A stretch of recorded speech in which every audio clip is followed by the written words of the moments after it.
आप देख रहे हैं दैनिक इंडिया टीवी न्यूज, खबर सच्चाई की।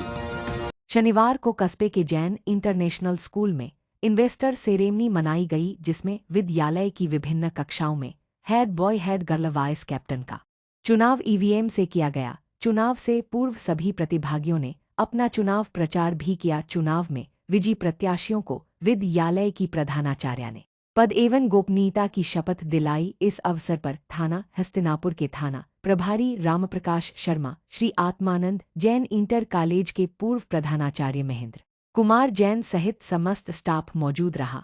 इन्होंने बच्चों को उनके पदानुक्रम के संबंध में विभिन्न जानकारियां देकर उनके दायित्व के बारे में भी समझाया एवं अनुशासनात्मक पूर्ण चुनाव की बधाई भी दी। साथ ही चुनाव प्रक्रिया की भी जानकारी दी। बच्चों में इस अवसर पर विशेष उत्साह नजर आया।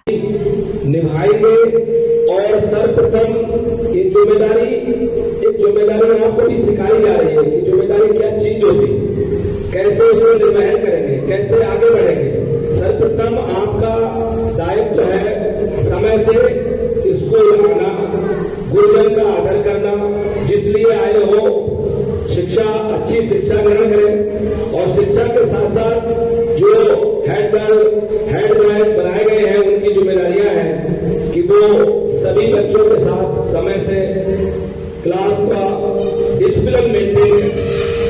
डिसिप्लिन का मतलब है सभी बच्चे समय से आए, बैठे और क्लास में रहें, पढ़ाई करें, गुरुजनों का आदर करें, अभी से सीखें। और ये जिम्मेदारी एक छोटी सी जिम्मेदारी जो भी आपको दी जा रही है, ये जिम्मेदारी आगे आपको बहुत बड़ी इसके सीख मिलेगी।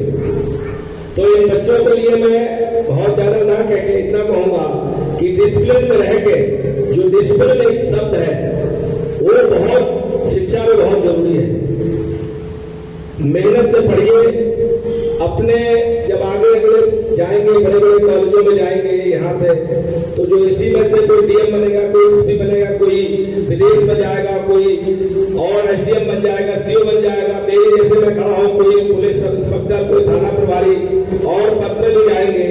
तो आपको मेरी स्पीच याद रहेगी कि हमारी मैम ने, जो प्रिंसिपल मैम ने, थाना प्रभारी हस्तिनापुर रामप्रकाश शर्मा थे, वो आए थे और हम लोगों को उन्होंने बैच दिया था। बैच के साथ कुछ बताया, तो ये बताया अपने जीवन में ये ध्यान लीजिए कि पहली बात तो डिसिप्लिन में रहकर और एक अपना एम निर्धारित कीजिए। छोटे बच्चे को मैं बता रहा हूँ, वो तो भी बहुत छोटे हैं, उनको बड़े बच्चे बताएंगे कैसे रहना। जो हेड गर्ल है, हेड बॉय है, में बैठा लेंगे, संभालेंगे, समझाएंगे। जो बड़े बच्चे जो समझदार है वो अभी से एक अपना एम बना ले कि मुझे जीवन में करना क्या है। उसी तरह से आप जब एम बना लेंगे तो कभी भी आदमी जब एक हिसाब से अपनी शिक्षा ग्रहण करता है तो शिक्षा वो चीज है आपका, इस कॉलेज का, इस स्कूल का, आपके गांव का, आपके परिवार का, सारे का नाम रोशन करेगा। मैं सभी को, जो प्रोग्राम के ऑर्गेनाइजर, प्रिंसिपल मैम, टीचर्स और हमारे छोटे छोटे बच्चे जो हैं, जिनके साथ मैंने अभी कुछ समय व्यतीत किया है, सभी को धन्यवाद दूंगा, आशीर्वाद दूंगा कि जितने आगे चल के अच्छी पढ़ाई करें और इस स्कूल का नाम रोशन करें। धन्यवाद। जय हिंद, जय भारत।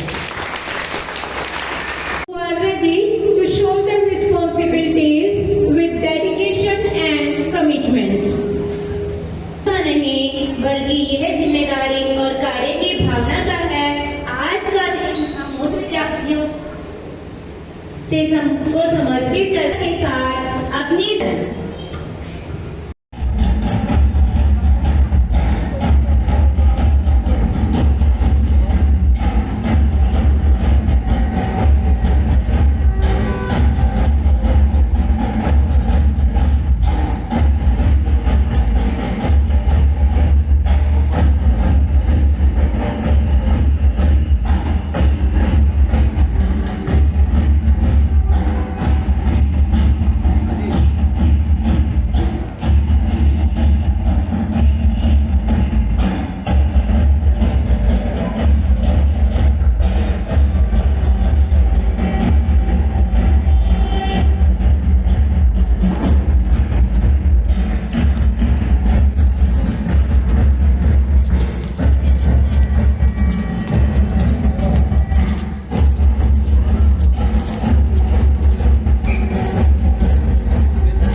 गई प्रधानाचार्य श्री आरती जी,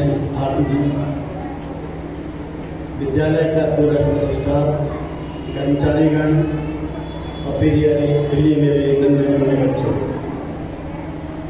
बड़े खुशी की बात है कि आज आपने हमें अपने प्रोग्राम में आने का शुभ अवसर दिया। इसलिए आज विद्यालय पूरा परिवार पढ़ाई का पात्र है।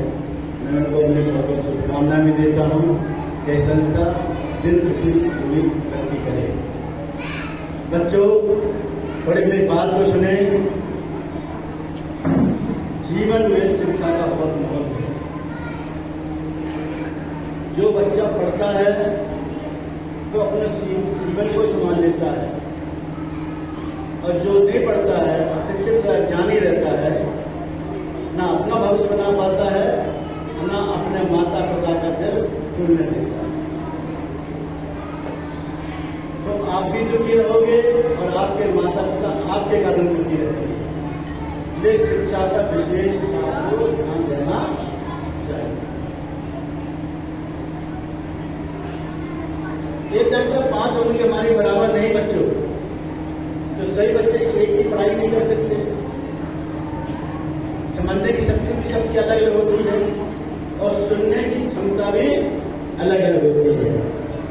एक ही टीचर सब बच्चों को पढ़ाता है, एक सा ही पढ़ाता है, लेकिन सुनने वाले की क्षमता अलग अलग होती है। उसको एक बार में समझ में आता है, किसी को 2 बार में समझ में आता है। और जो आप लोग जब तक टीचर बनेंगे और जब आप समझाएंगे तो सब बच्चों की शैली अलग अलग होगी। पढ़ाया सबने, लेकिन पढ़ाने की समझाने की शैली कैसे होती है, सबकी अलग अलग होती है। आपका स्टाफ है, आपके सब मैम है, सब विषय को पढ़ाते हैं और अच्छा पढ़ाते हैं और अपने विषय का पूरी जानकारी रखती हैं। लेकिन सभी मैम का पढ़ाने का जो तरीका होता है, मेथड होता है, वो अलग अलग होता है। किसी के मैम की आपके लिए समझ नहीं आता होगा, किसी को आप कहते हो कि मैम बहुत अच्छी पढ़ाती, तारीफ करते हैं, तो क्या उनमें ज्ञान की कमी है क्या? नहीं, ज्ञान की कमी नहीं, अपने विषय की जानकारी में कोई कमी नहीं है। हो सकता है आपके सुनने में समझने में कुछ कमी हो, तो हमें दूसरों का दोषारोपण नहीं करना है, वो हमें कहा वो दोष अपने में ही देखना है और उस कमी को हमें दूर, जो अपनी कमी को दूर करने का प्रयास करता है वो आगे बढ़ जाता है, और जो दूसरों की कमी को देखता है वो नीचे गिरता ही चला जाता है। हमें नीचे गिरना है तो ऊपर उठना है। हवाई जहाज जब ऊपर जाता है तो पहले जमीन पर दौड़ता है या ऊपर चला जाता है? सीधे जमीन पर दौड़ता है ना, अपनी कहां पर देश कहां बनाता है? जमीन पर, तब ऊपर उड़ता है। ऐसा है ना? उसी प्रकार अपनी समय का जो प्रारंभिक ज्ञान जो आप लोगे, अपनी हर भाषा का, ग्रामर का अच्छी तरह समझोगे, चिंतन करोगे, मनन करोगे, तो समझ लो आपको पुस्तक लगाने में, पुस्तक पढ़ने में परेशानी नहीं आए। और आपकी ग्रामर कमजोर है, उसमें आप विशेष ध्यान नहीं दे रहे हैं, तो पुस्तक पढ़ने में भी आपको परेशानी जाएगी। आपकी नींव मजबूत है तो आगे भी आपको पढ़ने में परेशानी नहीं जाएगी। इसलिए इस समय जितना आप ज्ञान करोगे, जितना समझोगे, अपने तो विषय को समझ में नहीं आता, अपने विषय के टीचर से पूछिए। कोई भी टीचर आपको मना नहीं करेगा। अब कोई टीचर अगर मना करता है तो समझिए को टीचर के योग्य नहीं है। उसको खुशी होना चाहिए कि मैंने विषय को पढ़ाया और हमारे पढ़ाने बच्चों को समझ, उन्हें मेहनत करी होगी, समझने की कोशिश की होगी और उसको समझ में नहीं आया तभी मेरे से पूछ रहा है, तो उसको तो खुशी होना चाहिए कि मैंने पढ़ाया और बच्चे ने मेहनत की है, नहीं समझ में दोबारा पूछ रहा है, तो उसको खुशी होना। तो कोई भी टीचर ऐसा नहीं होगा कि जो आप पूछे और मना करता है। दूसरी बात है बच्चों, विद्यालय अगर चलता है, मैं टीचरों के लिए निवेदन करूँगा, सबसे भी निवेदन करूँगा कि विद्यालय चलाने की, संस्था चलाने के नियम रूल होते हैं। आप अपने टीचर को इस समझने से लेके आप किसी व्यक्ति को नमस्कार नहीं कर रहे, लेकिन आपको कुर्सी को तो नमस्कार करना पड़ेगा। उसी को सम्मान आपको देना पड़ेगा। आप टीचर हो सकते हैं, प्रिंसिपल कमजोर हो, मैं अपना मानता हूँ कि मैं अपने स्टाफ में बहुत कमजोर था, ऐसा मैं मानता हूँ। मैंने कभी नहीं कहा मेरा स्टाफ में कमजोर है, और हमेशा जब मीटिंग में बोलता था सभी से आप लोग योग्य हैं। लेकिन विद्यालय चलाने के लिए, अनुशासन बनाने के लिए, स्कूल का नाम रोशन करने के लिए आप हमें नमस्ते करना ना करना, लेकिन कुर्सी को नमस्ते जरूर करना। अगर कुर्सी की अनदेखी करेंगे, चाहे वो टीचर हो, कर्मचारी हो, तो कोई भी हो, यहाँ का कमेटी का भी मेंबर क्यों न हो, तो ये समझ लो कि टकराव होता है। जब टकराव होता है तो वो सर वो नुकसान किसको होता है? बच्चों का। आप पे नहीं होता है, प्रिंसिपल पे भी नहीं होता, जो नुकसान किसका होता है? बच्चों का। बच्चे का भविष्य में किसी प्रकार की कमी नहीं रह, पढ़ाने में कोई कमी नहीं रह जाए। तो ये सुनिए, आप चेतन जीव हैं और कुर्सी क्या है? अजीब है। आप चेतन होते हुए भी अजीब को सम्मान दे रहे हैं। किसको सम्मान दे रहे हैं? तो कुर्सी को सम्मान दे रहे हैं। और कुर्सी को, जो व्यक्ति कुर्सी में बैठता है तो उसके व्यक्तित्व को आपको सम्मान देना ही। हम अपनी मन की मीटिंग बोले करते थे, क्योंकि जब मैं प्रिंसिपल से बना था उसी का तो हमसे सीनियर 7 लोग थे, सबको आपत्ति होती थी, फिर तो मैंने सम्मान सबको बराबर देना दिया, बड़ों को बड़ा जैसा सम्मान देते थे। लेकिन हम उनको सम्मान देते तो उनको गलत अर्थ लगाने लगे। तो मैंने उनको आपको बुलाया, मैं अपना अनुभव बता रहा, बच्चों सुनना, टीचर को सभी सुनना चाहिए। ये आप जो कहोगे आज टीचर है, कल आप भी प्रिंसिपल बनेंगे, आप भी ऊपर बढ़ेंगे, आप ये नहीं यहीं तक उठेंगे। हर व्यक्ति प्रगति चाहता है। तो मैंने 2 बार 3 बार आपको बुलाया, समझाया, नहीं माना तो करना। उनको जो आन पर टीचर रहते उनके ऊपर बुला कर मैंने फिर उसी प्रकार से काम टेबल बनाना शुरू कर दिया। फिर मेरे पास आए कि सर हम सीनियर हैं, हम जूनियर हैं। मैंने सीनियर जूनियर जब होते हैं, जब सीनियर का हिसाब आपको मैंने 2 बार 3 बार समझा, तो सीनियर कहाँ रह गया? बोलिए, आप तो जूनियर से भी नीचे निकल गए। आपको अधिकार पाने के लिए लड़ना पड़े तो आपकी योग्यता कहाँ रहेगी? आपकी योग्यता है कि आपके योग्यता को देख करके प्रिंसिपल अपने ऑफिस को बुलाए और आपसे 4 बार सलाह भी ले ले। व्यवस्था चलाने के लिए बीच स्टाफ का होता है दायां हाथ, दायां नहीं दायां हाथ होता है। बिना स्टाफ के संस्था चल भी पर उनको समझ में आ गया और फिर उन्होंने अपने कुर्सी को सम्मान देना शुरू किया, मेरे को भी सम्मान देना शुरू किया। और संस्था हमारी जो 350 बच्चों की हमने शुरुआत की थी, वो जाकर के 950 में पहुँच गई। तो किसके सहयोग से पहुँची? मेरे से। एक व्यक्ति से एक जगह से का भार फूक सकता है? नहीं। ये है ना, आज स्टाफ के सहयोग से संस्था चलती है और इस प्रिंसिपल के हेड से, उसके संचालन से, उसकी सोच से, उसकी सलाह से व्यवस्थाएं चलती हैं। देखो, व्यवस्था में सहयोग कौन करता है? इसलिए मैं आप लोगों को सही निवेदन करेंगे, क्योंकि ये सोच करके आपको प्रिंसिपल बनना है, कोई जिम्मेदारी का पद लेना है और आपका सहयोगी आपको साथ नहीं देगा तो उसमें आपको कैसे देगी? तो आपको भविष्य में इस प्रकार को समझाना पड़ेगा और समझाना ही। अगर आप भी तरक्की चाहते हो, इसलिए दूसरी बात बच्चों में ये कहूँगा, अपना होमवर्क जो है, जो आपको मैम देती हैं, तो डेली करना चाहिए।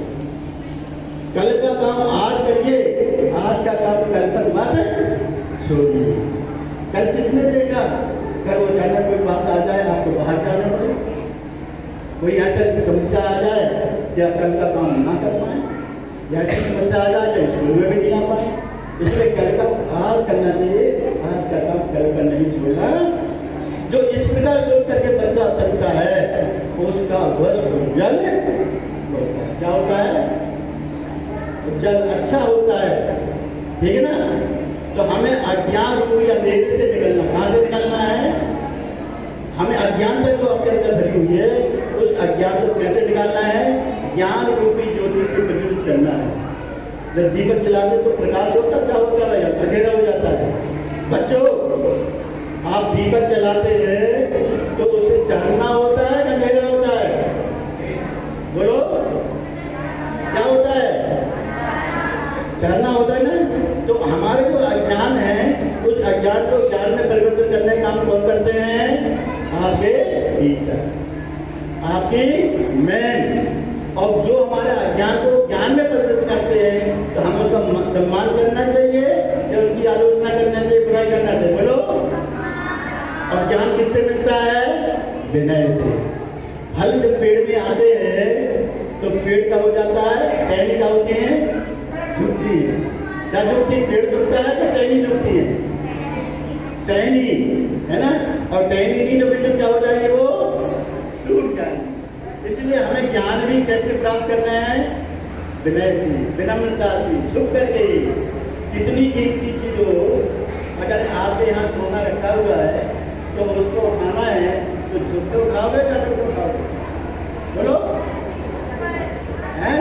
तो ज्ञान भी हमें विनम्रता से मिलता है, विनय से मिलता है, सम्मान देने से मिलता है। और टीचर को जितना विनय से बोलोगे, सम्मान लेकर भी लगा कर बोलोगे, टीचर उतना आपको सोचेगा ये बच्चा बस हमेशा अनुशासन में रहता है, जो काम देते हैं वो समय पर करने जाता है, जो आपकी तारीफ भी आपकी इलाके से करती है, मेहनती करते मेहनती करती है। इसलिए आप लोग अपने टीचर से प्यार चाहते हैं और ज्ञान उनसे चाहते हैं कि गुरु के बिना, जिसके पास में गुरु नहीं है उसका जीवन भी शुरू नहीं है। ध्यान रखना बच्चों, अपने ज्ञान गुरु, अपने गुरु को सम्मान